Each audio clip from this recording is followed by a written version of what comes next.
to a lot of people, it seems like the essence of a martial arts film is revenge, somebody setting out to get revenge.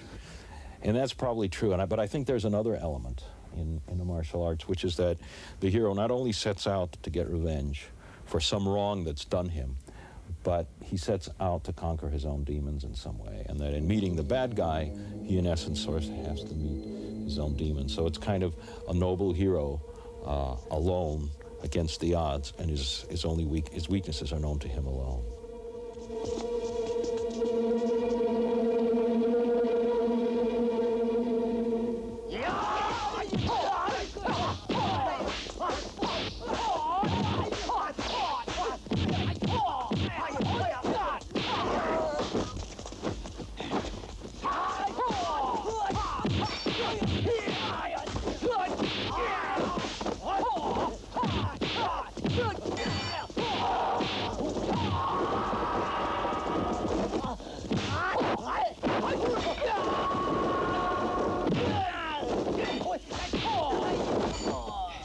Well, traditionally, the essential characteristics of a martial arts hero has always been that he's unstoppable, that he's strong in any situation, that he can't be shaken from his belief.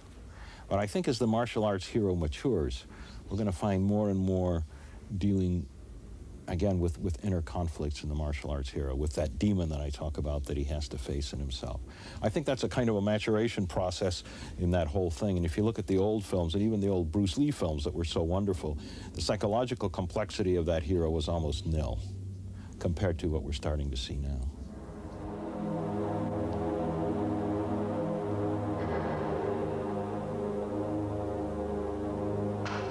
As Chinese action cinema continues to reinvent itself, its central theme always seems to remain intact.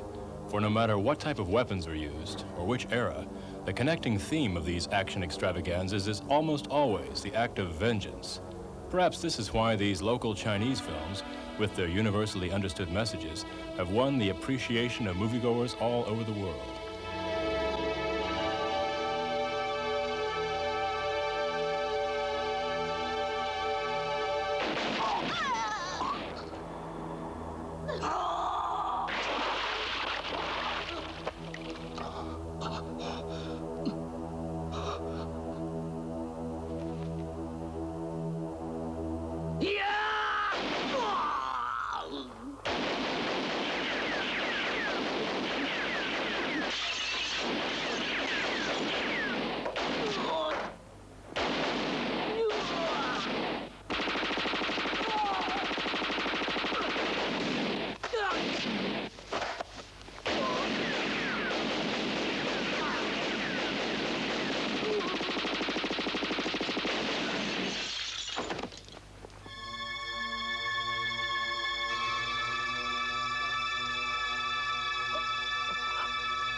I made a deal with Raymond Chow and Golden Harvest to handle the sales of their films back in the late 60s, and that was just, you know, at the start of when they had the first Bruce Lee films.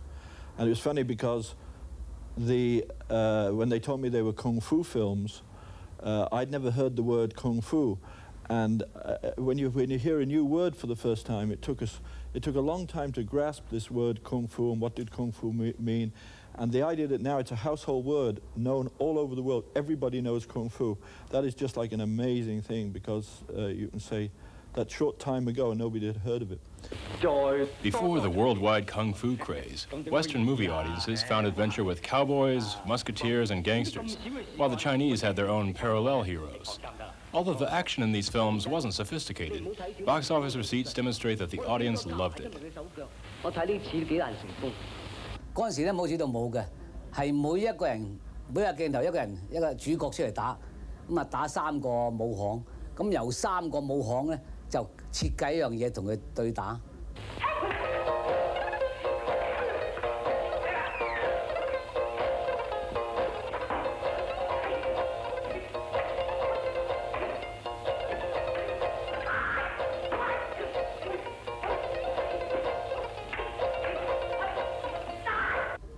到後來咧，因為嗰陣時嘅武術指導咧係大氣式嘅形式嚟嘅，即係打嗰啲係唔到肉嘅，即係一下咁打，係喺咁過咁，佢就自己做反應。No touch 冇嘅。咁後來拍咗《黃飛鴻》之後咧，係 touch 嘅，全部 touch 嘅。咁所以咧 touch 嘅人咧就好多人係怕痛，咁啊需要係我哋啲痛係練武嘅人咧去做呢樣嘢。The biggest martial arts movie hero from the 1940s to the 60s was Wong Fei Hung, a real-life kung fu master who became a modern-day folk hero.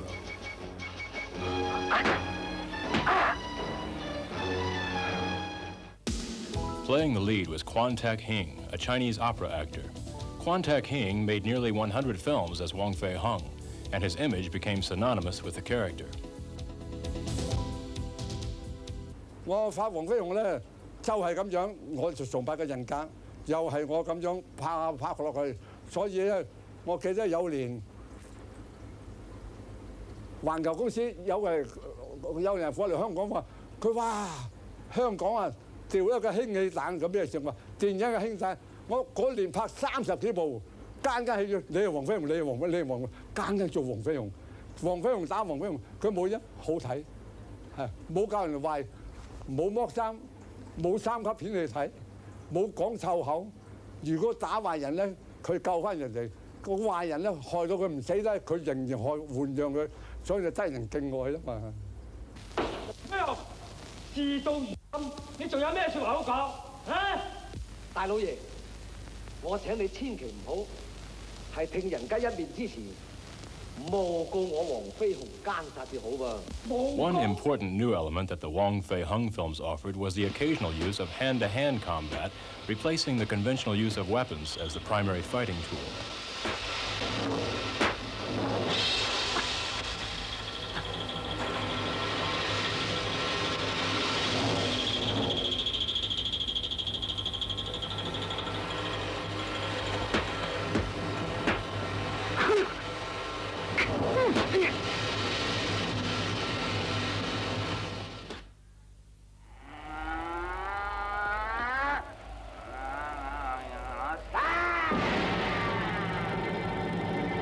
Sword fighting films seemed to hold the top spot with moviegoers and reigned supreme from the 1940s to the late 60s.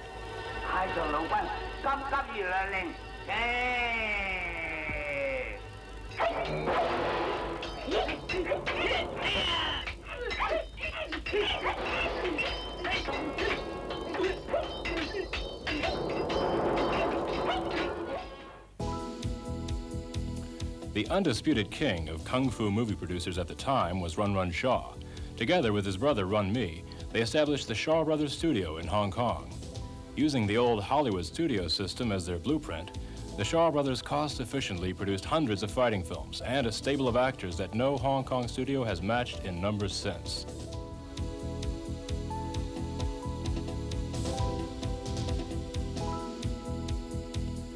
The Shaw's first major action star was an athlete from Shanghai, Jimmy Wang Yu. I was Hong Kong swimming champion during 1962, 1963, 1964, and the summertime, because we have water polo contest. I have a fighting, so I was be forbidden to continue the contest. Then I have a chance that told me short student need some people can really know Kung Fu can fight. And I was lucky. That time, I think it's 3,000 some people. They're only choosing 4. I'm one of that 4. Then I have make another 2 or 3 pictures. After that 3 pictures, I have experience. I know how to acting. I know how to fight in the pictures. Then a good script coming, One-Armed Swordsman. Very difficult, you know, because I used to use right hands. That picture needed. I chopped my right arms. I have to starting with left arms. So everything you have to starting with left arms is very difficult.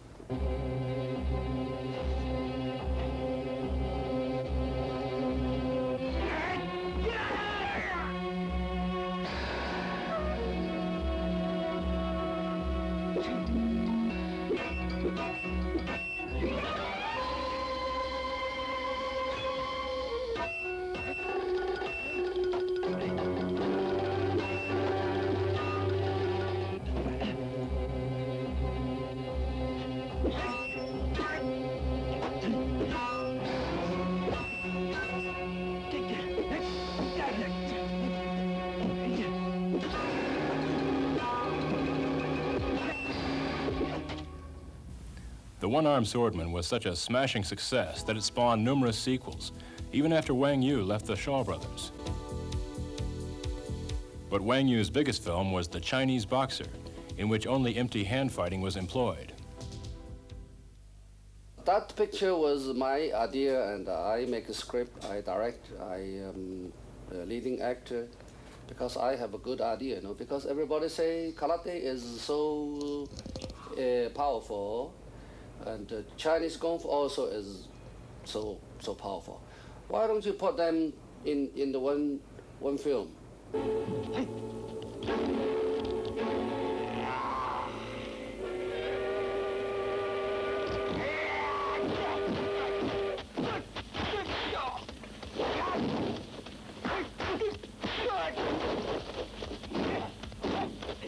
Then I showed this script to Mr. Raymond Chow. He was fully supporting me that time. He knows I have good experience, and I know how to fighting. So this is a good idea, and he let me try. Actually, Mr. Ronald Shaw doesn't put his mind on easy. He just, you know, worry about. But this picture was also a very, very good record in Hong Kong.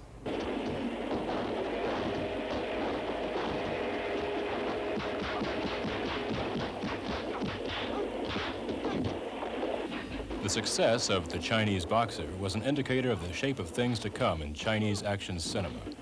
Even the international success of Five Fingers of Death, also produced by the Shaws, might not have happened if not for The Chinese Boxer.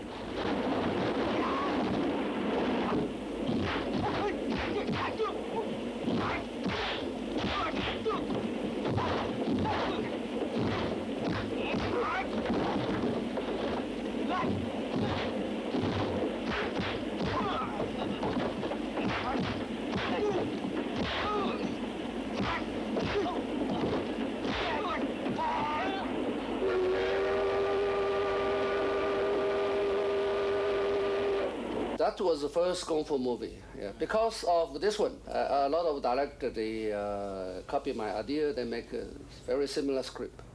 So then Bruce Lee has opportunity to come back to Hong Kong to make a picture, and the work to be success. My last name is Lee, Bruce Lee. I was born in San Francisco in 1940. I'm 24 right now. And you worked in motion pictures in Hong Kong? Yes, since I was around 6 years old. And when did you leave Hong Kong? 1959, when I was 18.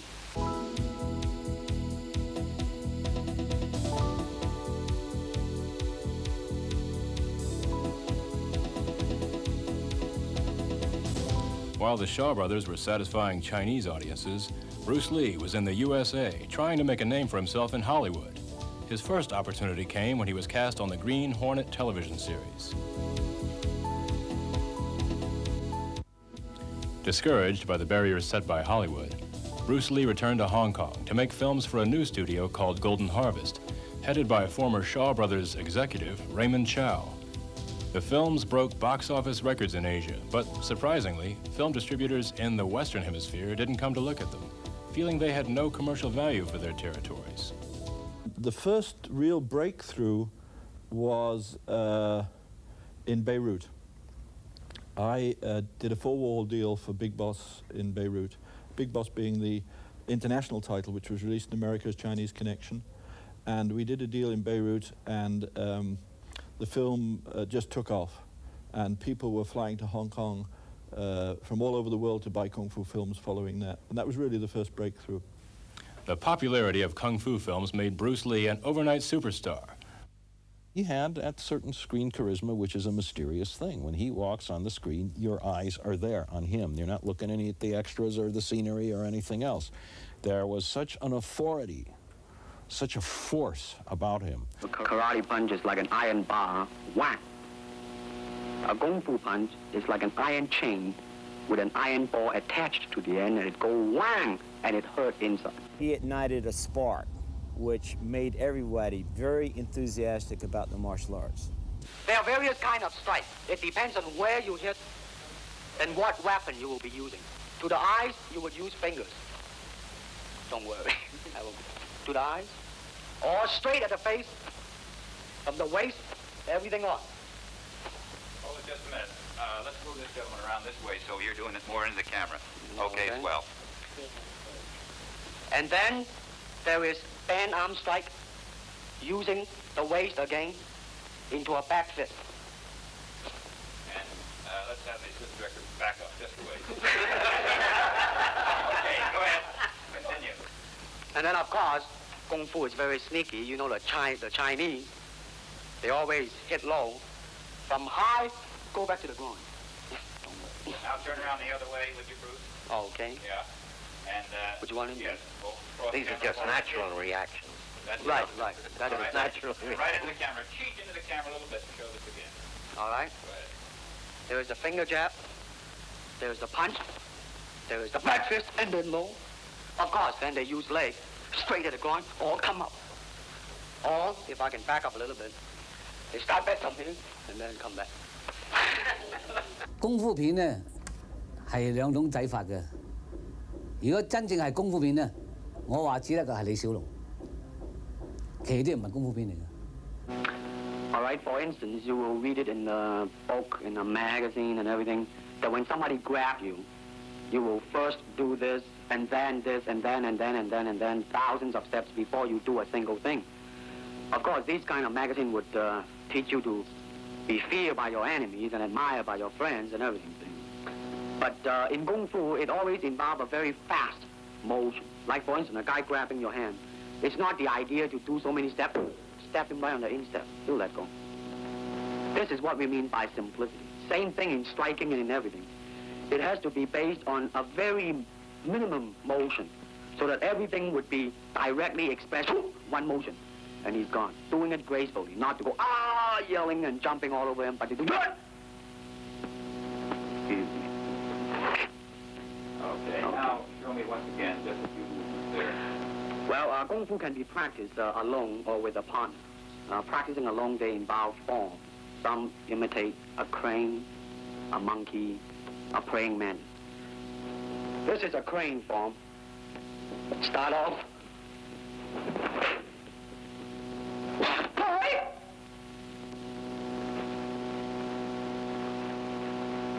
This is one of the movement involved. Bruce Lee had that rare thing which makes an actor famous, makes an actor a star as distinct from an actor, and that is charisma. I mean, Bruce had tremendous charisma.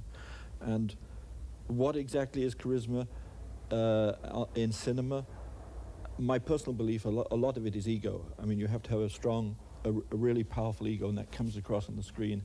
And Bruce had that. I mean, combined with his tremendous physical ability, his style, his form in Kung Fu, and his whole personality or persona gave him that charisma. It's amazing, really, that Bruce, if you look at the smaller parts that he played in American films, was actually an exceptionally good actor. But when he was making his breakthrough in the Hong Kong movies, where there was little or no opportunity to actually act, it brought his acting down, but it brought up his martial arts. The question is, what would Bruce have been had he continued? I mean, it would have been an amazing thing. Bruce Lee is in every martial artist's mind, you know, to know how good he is, and everybody wants to be a Bruce Lee. The death of Bruce Lee left a void that many argue will never be filled. Although many kung fu stars tried to make a name for themselves, none were accepted by an audience that still wanted to see more of their fallen idol. Unscrupulous producers, mostly from Taiwan, hit upon the idea of using imitators. It wasn't long before names like Bruce Lai, Bruce Lei, Dragon Lee, Bruce Lowe, and many others adorned movie marquees around the world, to surprisingly good results. The first and most well-known of the imitators is Bruce Lai. 1973, Bruce Lee, Mr. Bruce Lee died. And those time, a producer want to find a new leading actor. And my friend, as a martial art director, tell the producer, said, you see, Ho Chong Dao, that's my real name. Huh? He looks like Bruce Lee in this side. Huh? And producer said, hey, looks not bad, huh? And my friend said, he can fight, can stunt, but a new man, maybe acting is not so good, but you can train him. Later, the producer tell me, next movie, you will be leading actor.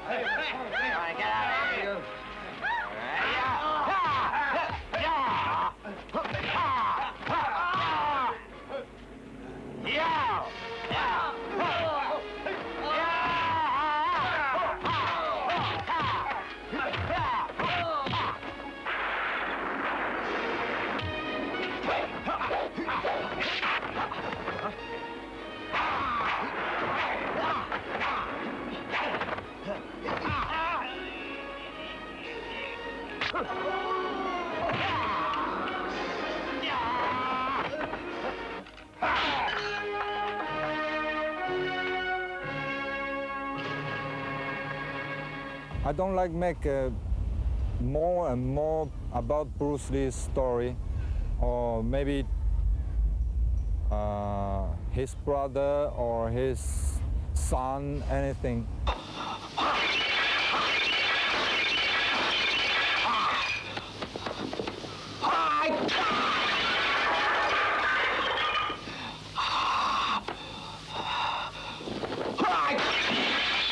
But I don't like people call me Bruce Lai or Lai Xiaolong, because they changed this name just like cheating, a kind of cheating people. This is Bruce Lai. It's not that yet, but I don't like it because I want to be myself. One man who did have a chance to strike out on his own was Jackie Chan. Raised in a Chinese opera school since the age of 6, Jackie offered a more theatrical and acrobatic style in comparison to Bruce Lee. For years, Jackie worked as a stuntman and a stunt double, including 2 of Bruce Lee's films. When he tried his hand at lead roles, the results were less than successful, and Jackie actually quit the business for a short time before signing a contract with Lo Wei, the director of Bruce Lee's first 2 films. Again, he was met with failure and was just another undistinguishable kung fu actor in a field of many.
King was my junior. You know, when I was superstar, he was a very young kid, and but that time he was already in this movie business. He's you know, what we call stuntman.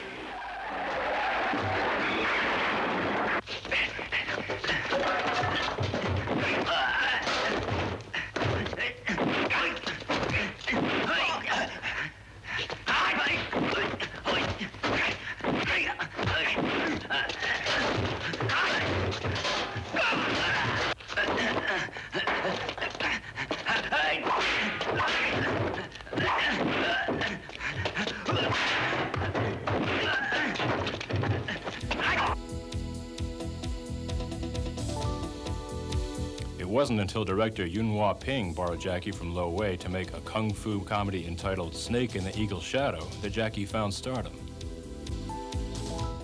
嗰陣時就即係監製先同我提過另外一個演員出嚟，我自己感覺，因為我自己做咁耐，只不過做個武師，即係邊個動作演員有幾多料，即係有幾多功夫喺我肚入邊，我知道邊個得邊個唔得，即係我直覺上覺得成龍係 OK 嘅。雖然嗰陣時佢嗰啲嘅觀眾緣同埋啲片商對佢印象都唔係好啦，即係好多外埠片商都話最唔好用佢啦咁樣。但係我覺得我第一部導演，即係我做導演，我用演員，我自己有信心，即係應該係信我一次俾我嘗試下啊。咁結果即係我講服咗佢哋，即係嘗試下，結果即係證明係成功咯。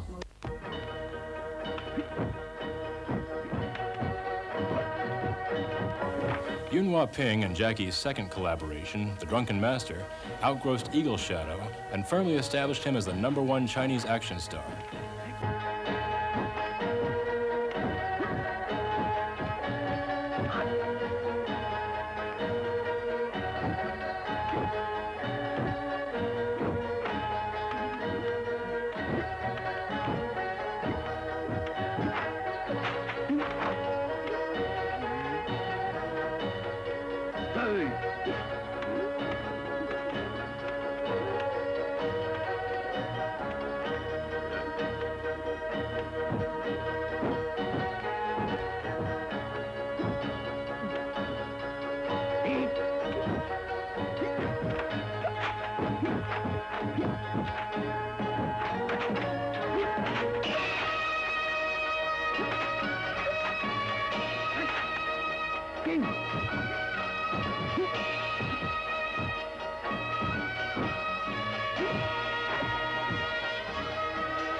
I came for my chicken.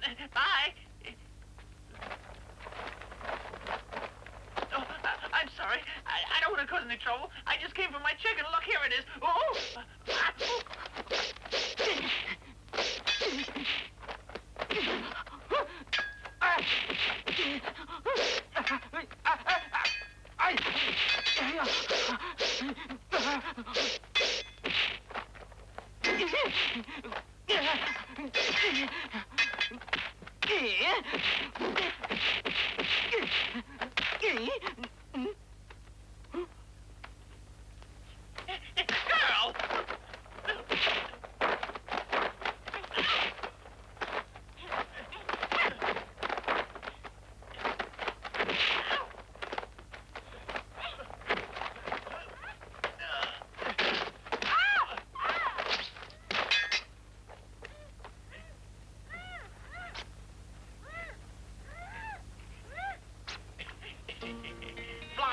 No, the man is a special human being. You know. Besides being a fine martial artist, there's a magic about the whole set, a magic about everything that happens with him. He's down to earth too, you know, he doesn't even realize he's a star. The man constantly sweeps the stage, moves boxes, and so this filters down to everyone. It's a very comfortable atmosphere. He's kind, he's generous, he's caring. Yeah, he's something special. Ready?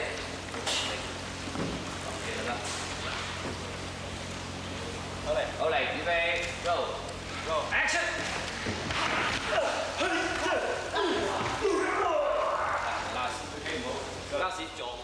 Jackie's phenomenal. I had a great time working with him. He's a physical genius. He dreams up things to do with his body, just to shoot a gun, just to shoot somebody. If he's laying on the ground and he picks up a gun, he's not just going to go bang. He's going to lay on the ground, flip it 2 times in the air, and then shoot the gun. And it's just pure entertainment. You got to watch Jackie's movies for pure entertainment value. You can't look at it and go, that wouldn't happen. He can't fight that long. He knows that. We all know that. But you got to watch it for the pure entertainment value.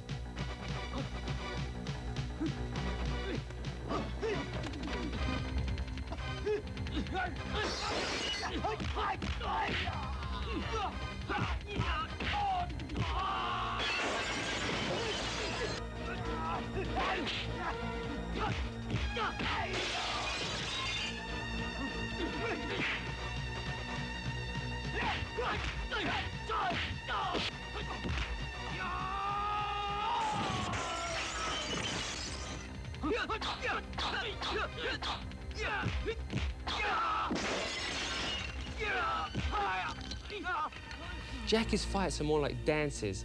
He uses rhythm. When I was working with Jackie, what you hear more than anything else is this real? You hear rhythm, rhythm, Gary, rhythm. Boom, boom, move in, move out. You're like 2 dancers working with each other. Don't step on each other's foot. You've got to move in sync with each other all the time. So it was a great experience working with Jackie. Jackie knows his camera angles. He's phenomenal with camera angles, which is something a lot of people in the West need to learn about. A lot of people here think they know about it, and there are some guys here that are good, but after working with Jackie, I noticed, wow, this guy is so way ahead with his camera angles. He knows where that camera is all the time, he knows what it's doing, and he'll always relate his action to the camera at all times. Never is he not thinking of the camera. And mixed together with his humor and his physical ability and his natural presence, that's what makes him a star. That's what makes him who he is.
Another major player in kung fu films is Sammo Hung, Jackie Chan's senior classmate at opera school.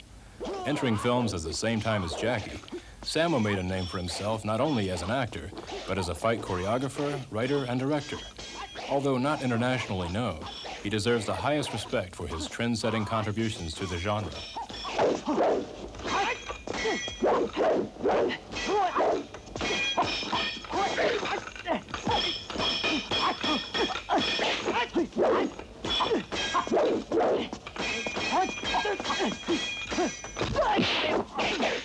咁我又唔中意翻學成日，咁啊翻學啲工人走咗我就走啊，成日離學逃學啊，咁啊卒之我有個朋友就話，不如將阿 Sammo 送去一個 Peking Opera 跟嗰個于占元師傅啦，咁 OK， 咁啊跟住去咗，我去簽咗7年咁。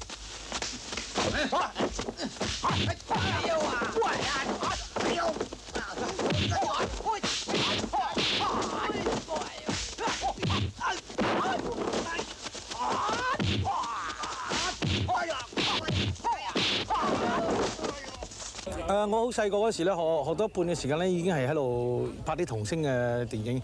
咁拍童星拍下，咁跟住大咗咧就拍啲嗰時啲武俠片啊，咁啊又做下 stuntman 啊，嗰啲龍虎武師啊，咁然之後一路拍到而家。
我係比較喜歡做導演同埋幕後，因為我覺得策劃去做同埋導演係可以將自己嗰種 feeling 啊、個感覺啊，同埋平時所諗嘅嘢啊，可以有辦法可以喺嗰個人嘅面前係表達到出嚟啊，去將自己嗰種心境啊同乜嘢啊可以表達出嚟。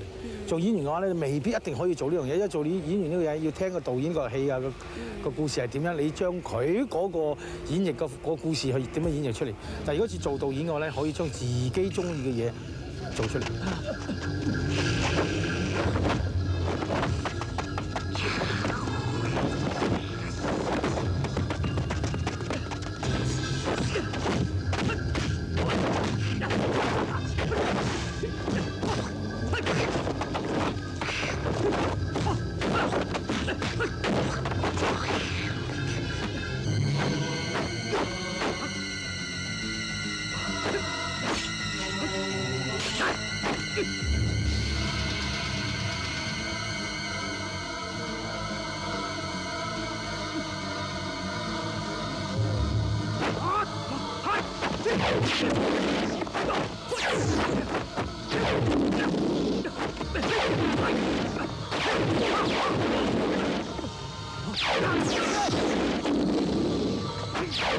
我本身嘅專長咧就係話喺動作方面啊、戲劇嗰方面啊，但係我本人自己嘅內心而家係好想拍啲文靜啲啊，咁但係咧就係掙扎唔到嗰個觀眾嘅需求，觀眾係想你點樣，同埋你嘅形象喺觀眾心目點樣。如果我係全民嘅話咧，就唔會；如果我有多少咧，又好似脫離唔到我嗰個一路嘅影子咁，所以我覺得係話比較困難啲。而家一路都喺度掙扎，但目前嚟講咧，我都係做翻動作嘅比較多啲。Another major contributor to Kung Fu films is Lau Kar Leung, who found a home at Shaw Brothers. 功夫片係我第一個喺銀幕上表現嘅。我記得張徹先生同我講過笑話，佢話而家啲動作片咧係已經係好茶味嘅，已經係唔得啦。有咩動作片再衝擊到佢咧？咁啊同我開個會，大家傾。咁我好大膽講話，你拍功夫片。佢話拍邊類功夫片咧？我話拍洪拳、虎鶴雙形。咁佢又問我有冇把握打得動作好靚啊？我話有100%打得好靚。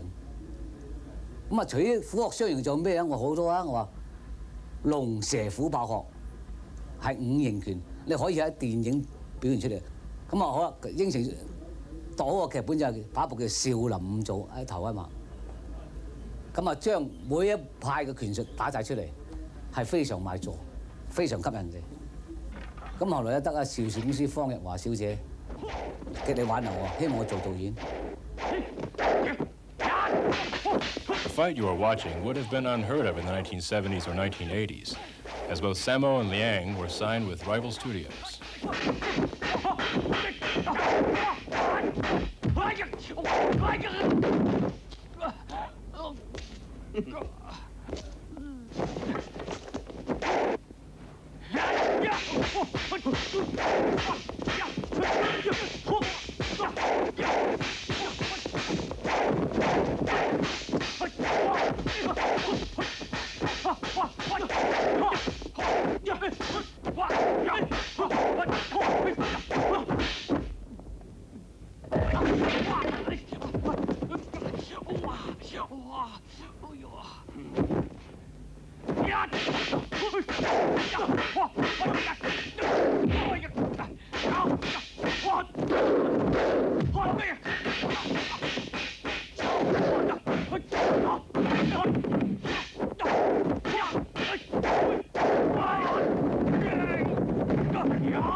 One of the Shaw's biggest stars was Lau Kar Leung, the adopted brother of Lau Kar Leung.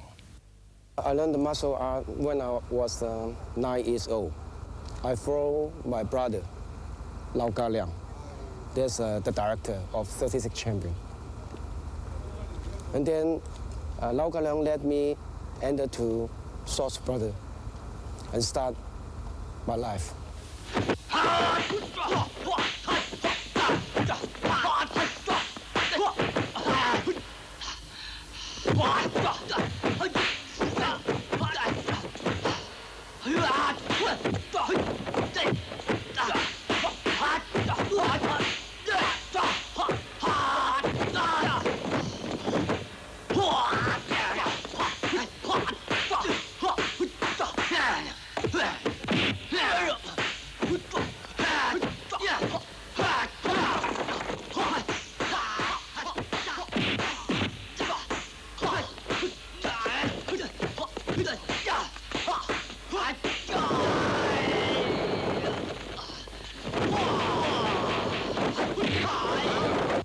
Before 36 Chairman, I have a long hair.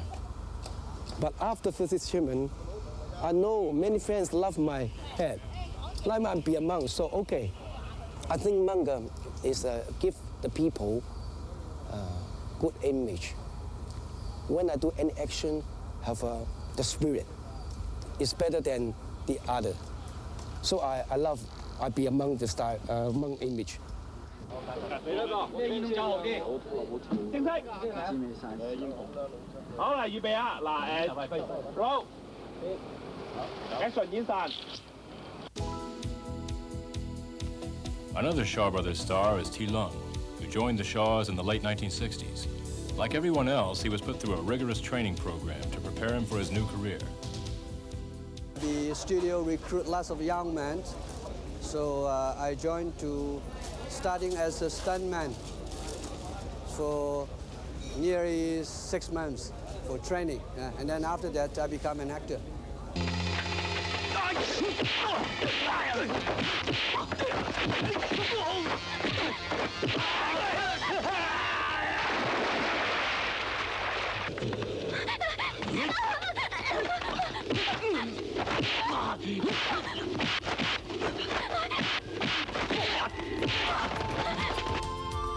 The major studios in Hong Kong were Shaw Brothers and Golden Harvest.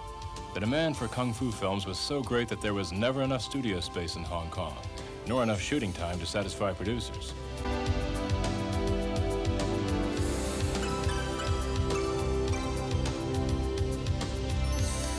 The not-so-distant country of Taiwan proved to be a big help, both in space and in box office revenue. Indeed, many films are financed through the advance monies given by Taiwan distributors.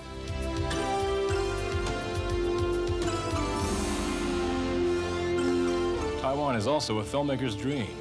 Many producers, including the Shaw Brothers, would shoot their films at the numerous outdoor locales Taiwan offered.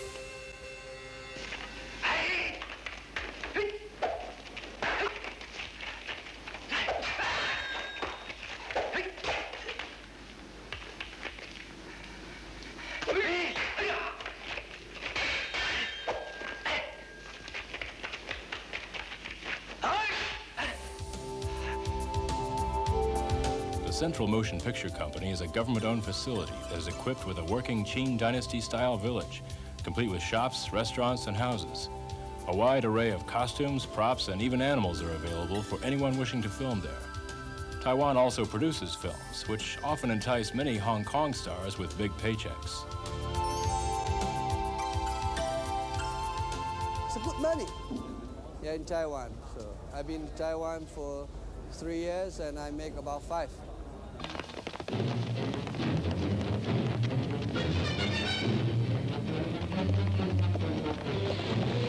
Okay. The industry seemed to be in need of a new gimmick to liven up the stagnating genre. Thus came the ninja, the silent assassins of old Japan. Although not a big hit in Asian countries, the West seemed to take to the ninja like turtles to water.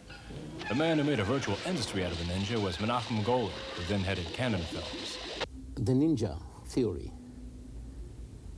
was somehow, and I don't remember exactly, I think it was Mike Stone who brought to me the idea that a new genre is starting in martial arts. I was never involved in the before the ninja era in martial arts, you know. I studied the origin of it. I actually read a lot about Japanese and Chinese, you know, origins of the martial arts, and I found it fascinating that in the last centuries, what happened with this kind of warriors.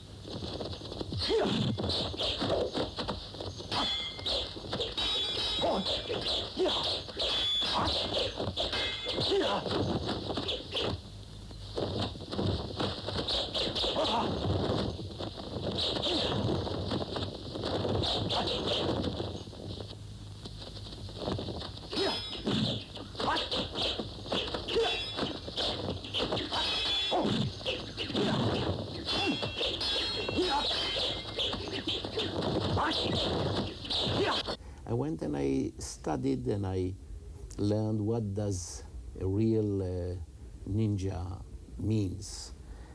And I discovered that it can offer a unique and new entertainment to the cinema.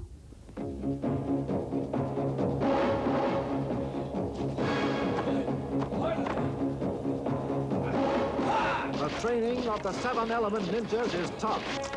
First, the Okinawan Karate Thunder Fist. Ninja light skill, leaps and bounds. Acrobatics designed to bring a deathly swiftness. The Water Spider Assault Team. Equally lethal, both above and underwater. The Iron Tiger Claws conquer the forest. Agile as cats, ready to surprise their prey. Ninja rock climbing formation. Lightning streaks, nothing stands in their way. Hell under earth maneuvers, an invisible crack assassination group, invisible speed, sudden death.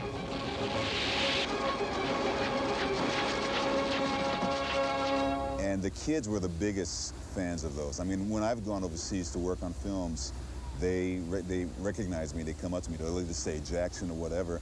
And that's why I like the films. I mean, again, the martial artist in me says that they missed the boat in terms of what ninjutsu was about, or what they could have even done with it, gone further with it, really dealing with ninjutsu. But on the same token, as an enjoyable action film that kids liked, and the fact that the way I played Jackson, they got to see a hero. Because Jackson wasn't written the way I played it. I mean, it was just written as Tonto originally. Like, what are we going to do now? You know, my white friend, you know. And I got to add a lot more humor. I got to have Jackson fight instead of being, you know, the usual being rescued all the time, you know. And I'm proud of that. You know, I'm proud that, you know, I made him something more than the way he was originally written. But so the kids are the biggest fans of those.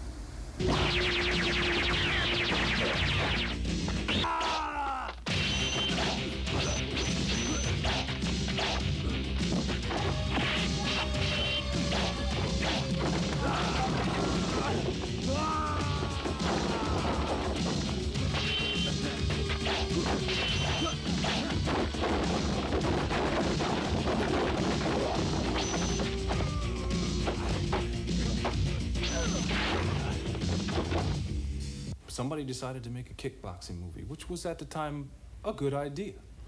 And that became a new thing for the martial arts, because the martial arts can take on so many different aspects.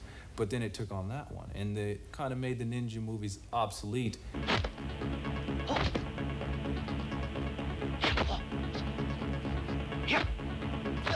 The worldwide success of Bloodsport created yet another hero in kung fu action cinema. The character of the ring fighter now became the focus of attention.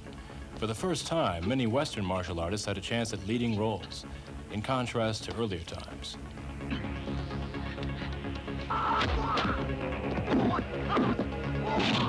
A lot of people thought because I was a kickboxing champion that I would be able to do fighting on film very easily. And what I found out was that all the qualities you use as a real athlete, as a real fighter, you really don't use them as a film fighter. It's two totally different things. Hiding a punch, showing no emotion when you're fighting, those qualities run just exactly opposite of what you want to do on a film. You want to show the punch, you want to show the kick.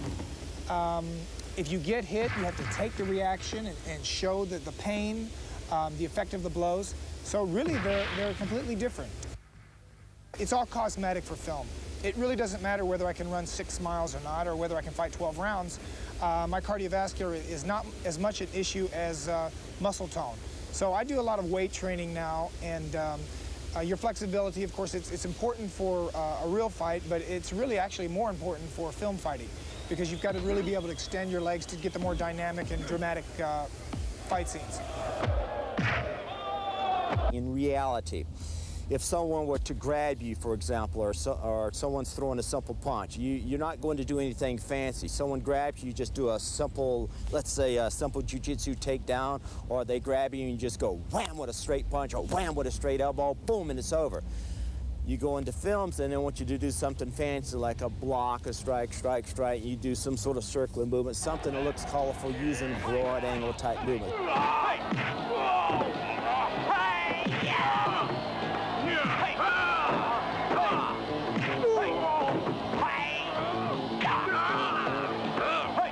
If I'm firing a kick or a punch from this angle using this particular camera here, and I would actually come up and hit somebody, and just as I'd hit the person, almost as simultaneously as you hit that person, the person's head's going to snap back.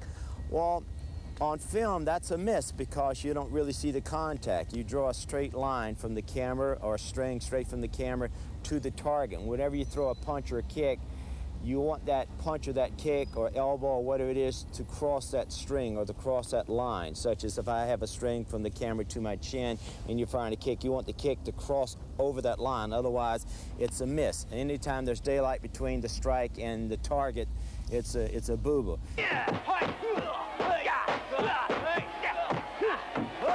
By the 1980s, Chinese action film producers were reluctant to part with the revenues provided by Western countries. To give a more commercial aspect to their product, many producers hired Western martial artists to play key roles in their films. By doing this, they get the best of both markets. While Bruce Lee was destined to be the first Oriental superstar of Hollywood, Cynthia Rothrock became the first Westerner to break into Chinese films as a leading actress with box office muscle.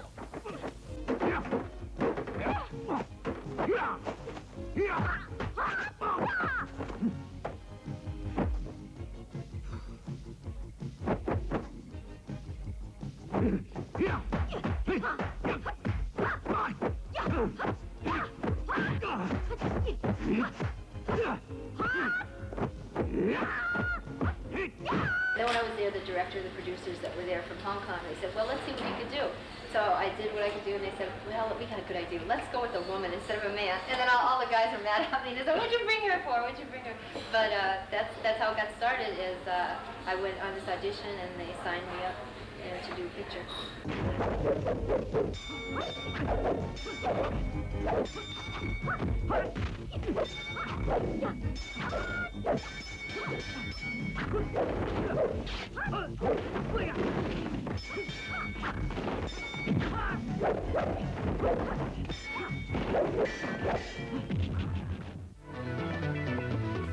A new era of action was ushered in which women played a central role.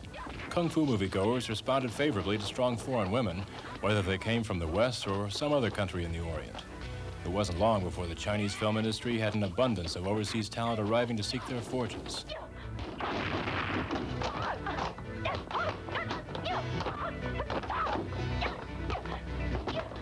I didn't know anybody, so I went through the yellow pages and I looked up the telephone numbers for the film companies, and I went around with my photograph and knocked on their doors and I said, hello, I'm Sophia, you know, I'm an actress. and they said to me, oh, yes, you look wonderful, great, great, great, but can you fight? Can you fight? Yeah, sure, I can fight. Not realising, not fully understanding that they actually meant, can I do martial arts, right? So, anyway, I got a job on the film, my first film. I think it was called New Kids in Town or something like that. And it came to my part, and they called me onto the set, and they said, okay, the action director said to me, okay, he started performing all this kung fu, you know, and I just looked at him and sorry, I'm sorry, I don't think I can do that, I'm really sorry, Moisi. And basically it started from there. I realised that if I wanted to continue films in Hong Kong, I would have to study martial arts.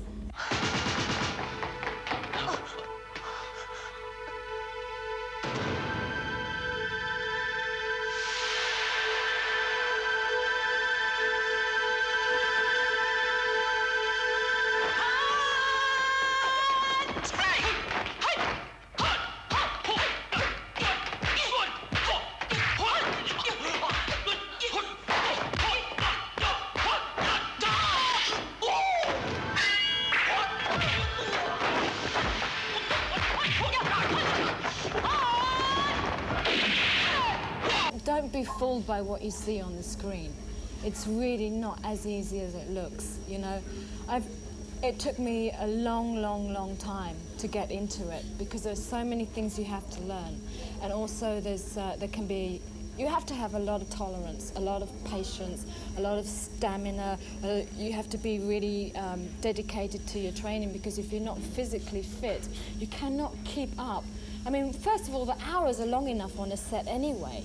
But then to be fighting for 7 of those hours, you know, a day after day after day, because these action sequences go on for a long time, right? You might be fighting for 5 days.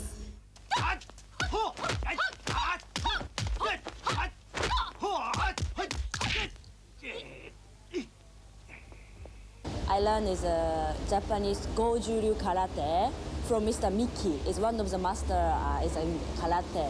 Because why? Because, of course, I saw many movies, like action martial art movies and then Chinese movie, and I'm very interested about.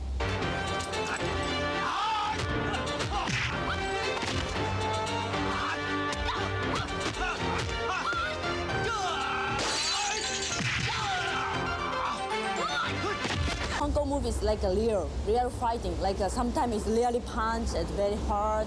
Sometimes really hit people, really kick people. So very different. Japan is like just a double. That's a double. But Hong Kong movie is real.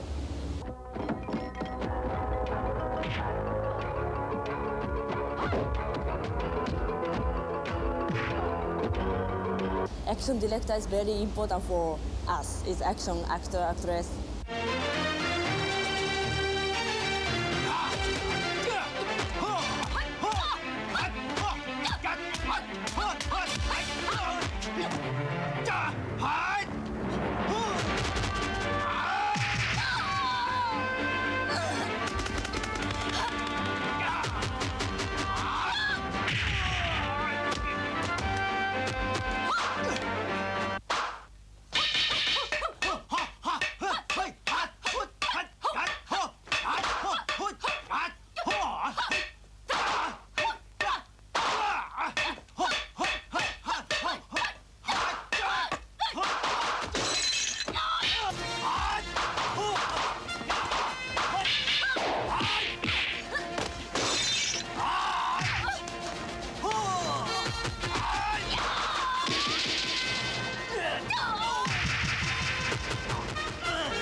But this is only one side of Hong Kong action cinema.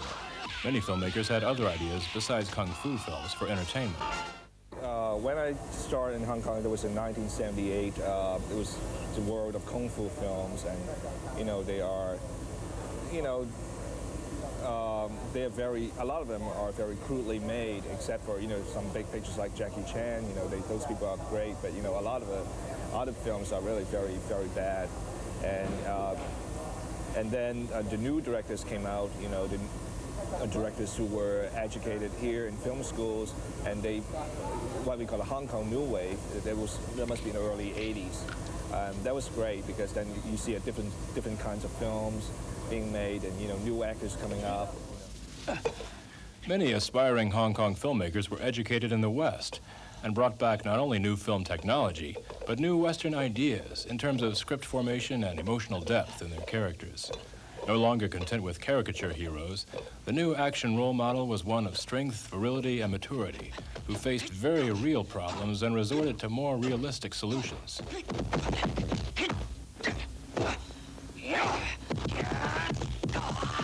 即係我諗香港拍英雄片咧，第一部都係算係冇聽㗎啦。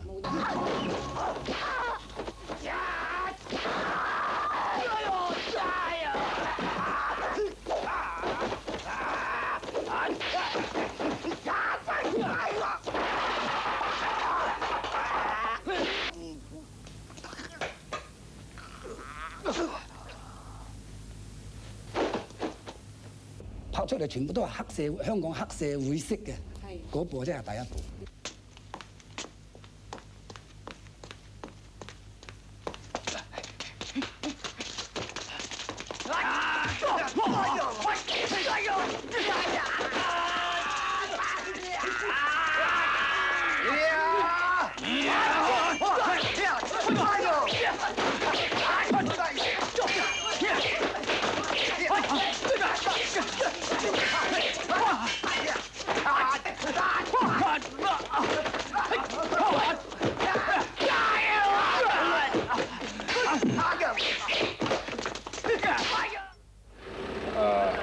So the directors in Hong Kong have a lot of freedom.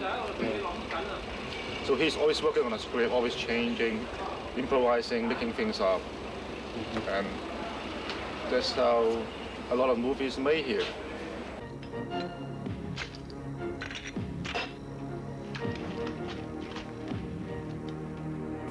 Following in the tradition of American mafia films and the Japanese Yakuza genre, the new Hong Kong action cinema not only developed the intensity of the characters in action, but brought in the big guns for maximum effect.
The leader of this new form of artistic violence is director John Woo. A veteran of many horror, comedy, kung fu, and action films, John Woo turned his focus to the gangster genre and made it his own, much like what his hero, director Sam Peckinpah, had done for the Western.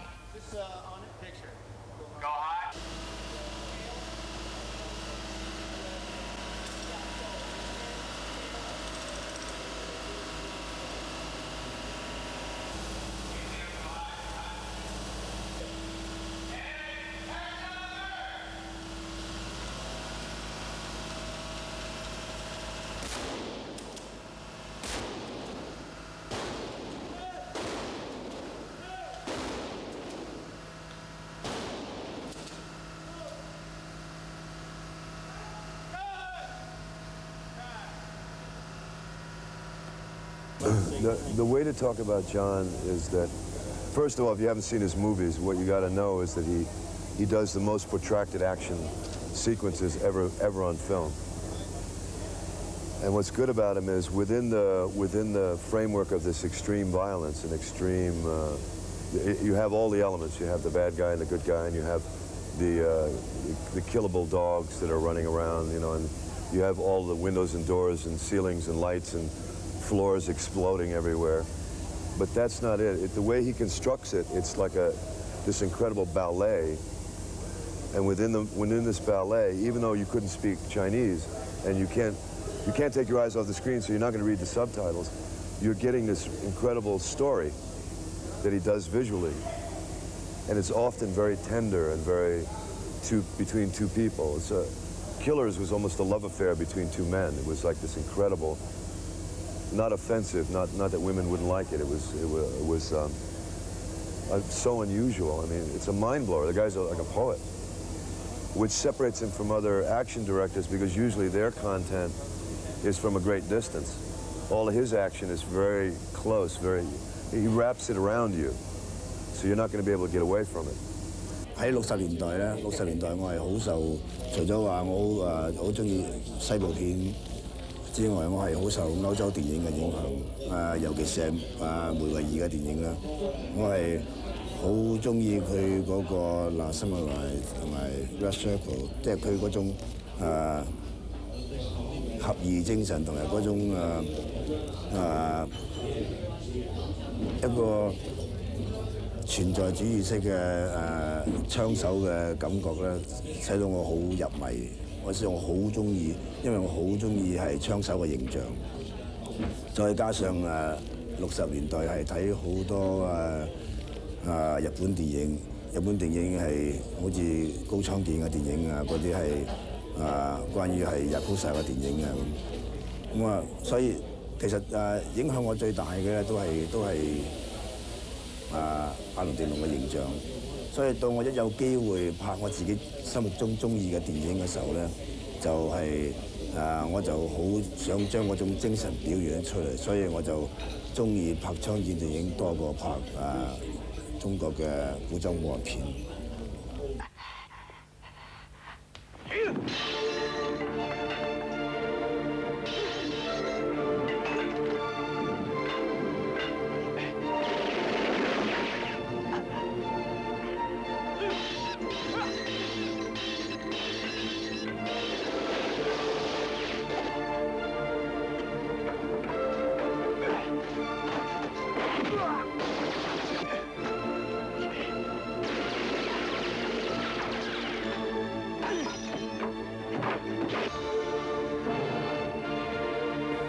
Much of the independent film industry is run by triad gangsters. Sometimes, well-known actors are forced to work against their will in order to increase the box office appeal.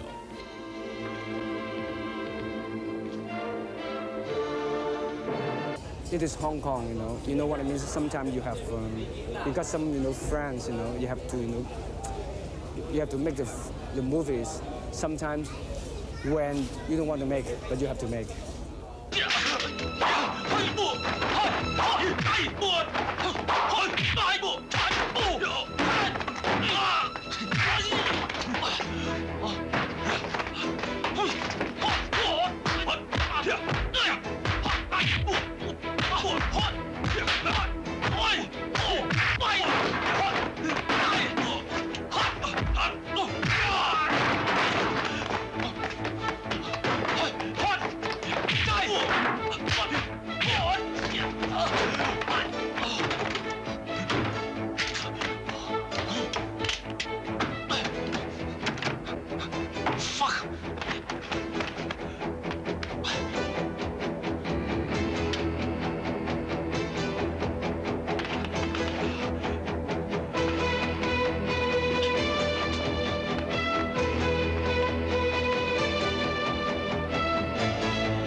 movies, the new faction is thriller films. Yeah, because Hong Kong is very small, and we got 600 population in Hong Kong, and very fast. Everything is very fast. That's why the trend of the movies, they always change.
There are really so many gangsters in Hong Kong. People are so sick of them, you know. 快啲啦！而家贏硬㗎。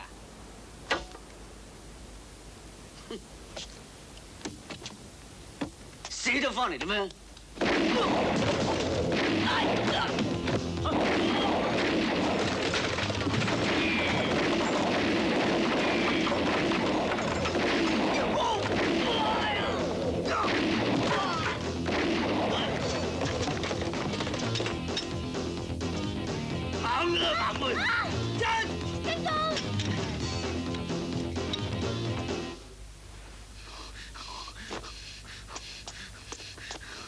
我覺得自己要判斷嗰個動作片嘅潮流去到邊度，去到邊度我哋即係要串起路啦，要改變一個走法啦，因為每個電影潮流都有一個飽和點嘅，到1、2年間你話呢種戲種飽和啦，我哋要走另外一種路線，即係我覺得呢個判斷好緊要。After the gangster genre ran its course, things seemed to come full circle for Chinese action films, where traditional kung fu films had become the rage again. Actor Donnie Yen, who appeared in his fair share of modern-day films, is a leading name in the reemergence of historical kung fu films.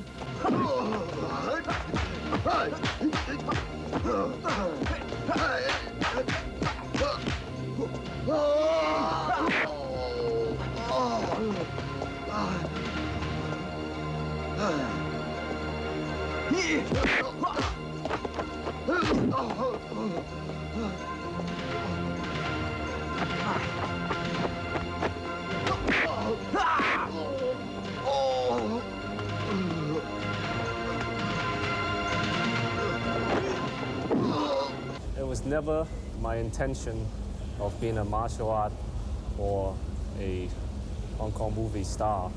I was training Chinese martial art in Beijing when I was 19. When I stopped by Hong Kong, I went for an interview with director Yuen Ping, and he asked me for a screen test. I passed the screen test, and he offered a contract for 4 pictures in 3 years, and I did it.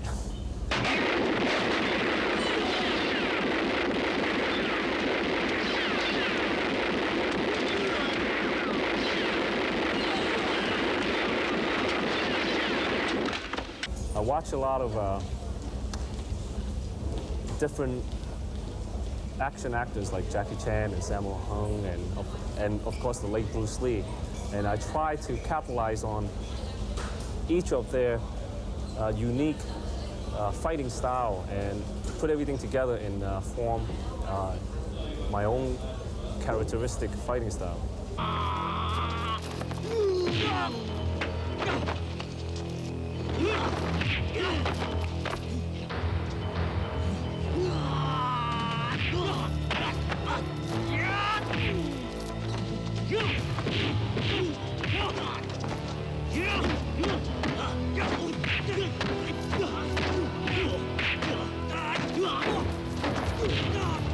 我希望我仲有一種本事，就係希望能夠仲一路不斷推動啲新人出嚟，因為推動啲新人出嚟。因為而家喺電影嗰個目前嘅環境嚟講咧，係唔夠演員，同埋咁而家就係話好多環境之下係唔敢要用新人去拍戲，因為係無可否認，而家嗰個電影嘅市場唔係話十分好。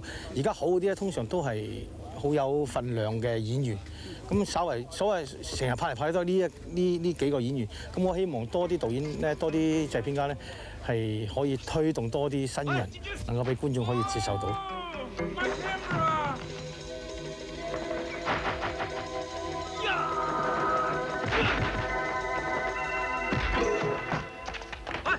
你呢個小賊啊！打我荷包！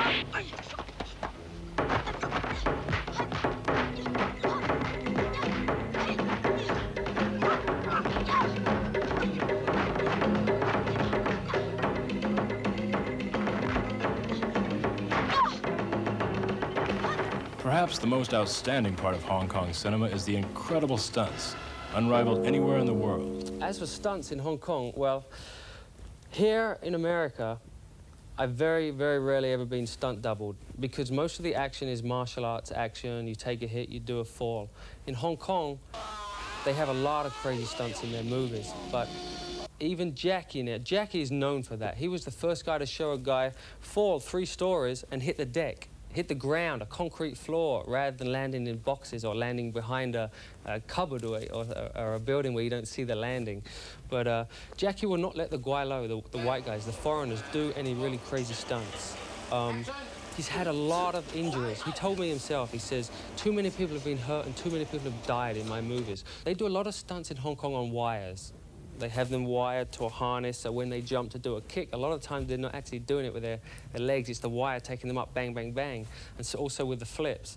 But he would never let the Guai-Lo, especially myself and Richard Norton, who was also working with me, because he was worried we were too heavy and we would break the wires. And that has happened a lot of times. The wires have broken, and there's been many serious injuries. There's a film called Story of the Gun. We were shooting in a derelict house. And I had to do one stunt where I just had to jump through a wall. There's a hole in the wall. And it was fire all around the hole. And because it was a derelict building, there was lots of rubble around. But there's no time, there's never any time in Hong Kong movies. Everything's done really, really quickly. So the director's saying, come on, we've got an explosion to do yet. We want to get this shot out of the way. So I said, okay, set it up, now jump through here. So I jumped through, I broke my foot, you know. But I had to continue. There was no way that they could cut me out of the film at that stage because I'd already worked a certain amount of days, right? So the director was begging me, saying, please continue. So I did. And my action sequences took place on boats, which was difficult enough because I had my foot in plaster, trying to fight with one leg, and it was just incredible. I mean, talk about improvising. They shot me in my right leg because I was limping so much.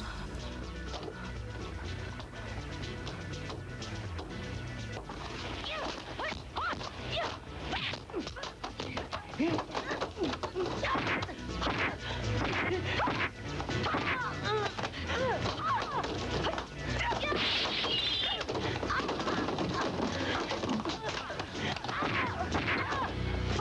而家拍戲咧，好多鏡頭分得好碎啊，一格兩格咁剪埋一齊啦。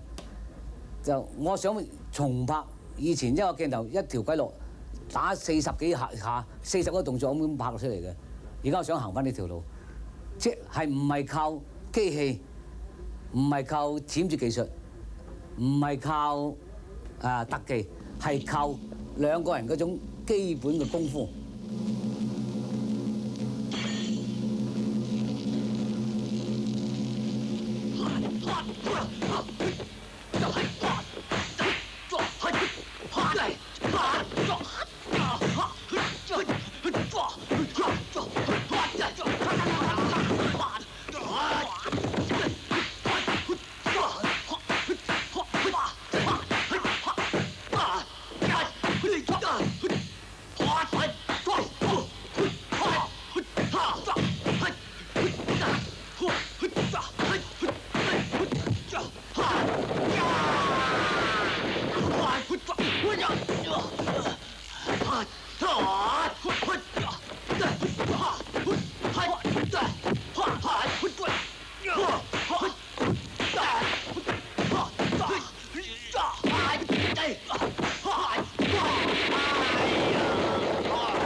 而家嘅拍法係咁啦，觀眾可以入場去睇咧，唔係想睇你黑社會嘅家族嘅組織，唔係想睇你啲或者呢啲黑社會啲人物點同人打交埋，佢睇呢個 background， 睇呢個製作啦，誇張咗啦，係嘛？一個英雄人物，好似周潤發嗰部英雄，打300槍打中佢都唔死嘅，冇可能嘅事，但係觀眾中意去睇啦。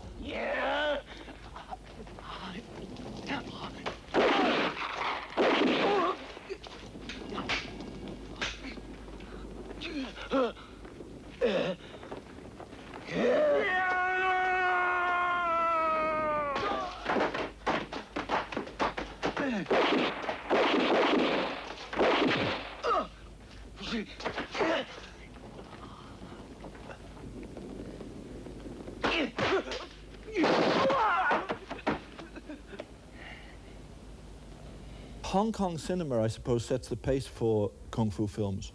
And for those people who are familiar with what's happening in Hong Kong, they've always been, in terms of action, one step ahead, or maybe 10 steps ahead of Western cinema. I mean, they're doing things that are so sensational that they appear to be exaggerated to Western audiences. But eventually, Western audiences get from Western cinema their version of Hong Kong action. So you're constantly getting an increase in action, and it goes in a cycle. I think we'll get a big influence on sword fighting pictures. The original sword fighting pictures was like the films Wang Yu did in the early days, like One-Armed Swordsman, One-Armed Boxer. Those kind of films will find their way back into the Western cinema.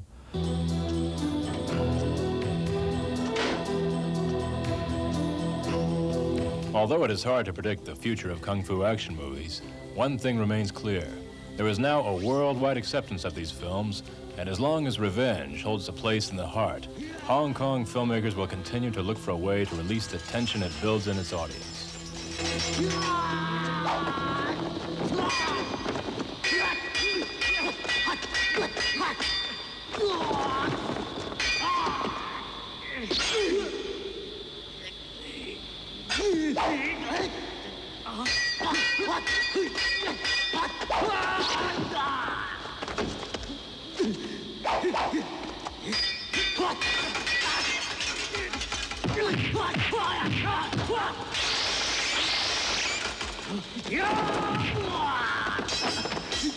I think martial arts movies, without losing their specific characteristics, are still going to go more mainstream and are going to attract ever increasingly mainstream audiences.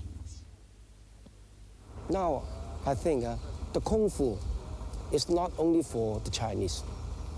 I think Kung Fu is for all the whole wide world, every people, if they have spirit and love Kung Fu.